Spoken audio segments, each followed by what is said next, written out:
Fast forward, I remember my bro, he got out. I think he went in 89. He got out 1996, 97, somewhere in there. I remember when he got out, I was thinking to myself, man, so I was 8, let's see, 96, so 22.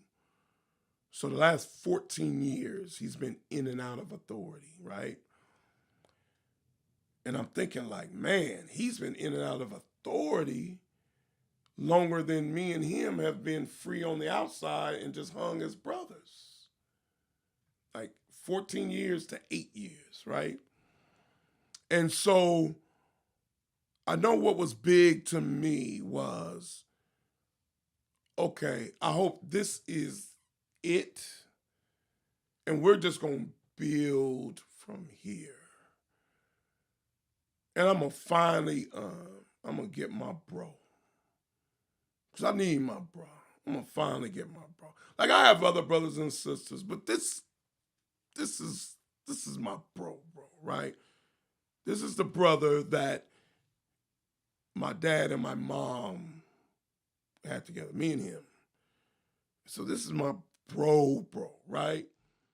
I felt like in 96, I felt like I was of age and maybe had enough experience to kind of hang with him. Now we can kind of be like peers, right? You know, when you have that big gap in that age, you're not as much peers.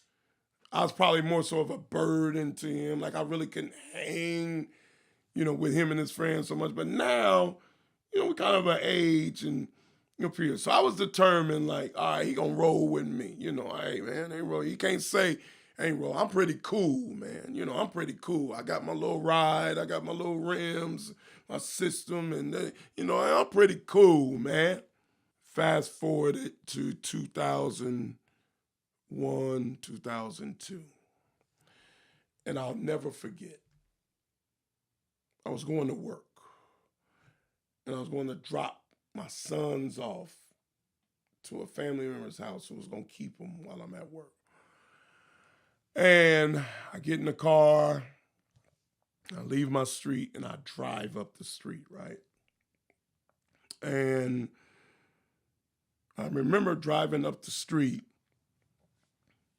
and I don't know if it's like Ford Tauruses, like the like all these unmarked vehicles just lined up, like all the way down the street. And the one in the front rolled by me, stopped me, told me to roll my window down. Hey, you ain't Tony Bo? I'm like, yup. They're like, hey, need you to turn around and go back to your house. I said, okay. So I turn around, I go back to the house. Next thing you know, all those cars turn on my block. And they all park. Probably about 10 cars. They all park. They all get out. They got their little jackets on. It's the authorities, it's the police, and whatever else they called, right? We go into the house, and they tell me, you got to find a place to sit. And I said, okay. And so I get in that place. They said, are you cool being right there? Because once we established that you're cool being right there, they said you can't move for the rest of the period. For the rest of the time, you can't move. I said, all right, I'm cool right here. And I got on my couch. Then they handed me this sheet, which was a search warrant. And they tell me the search warrant is for this, where they're looking for items for my bruh that's consistent to connect to the murder of this and this.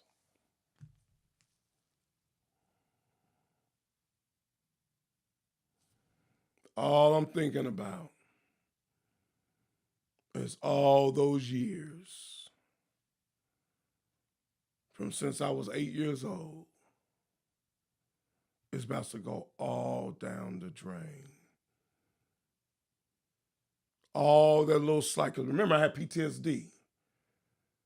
So it's like I slivered in this last bit of hope for me and my brother. And in that, with that line and him handing me that paper, it just slapped me in the face.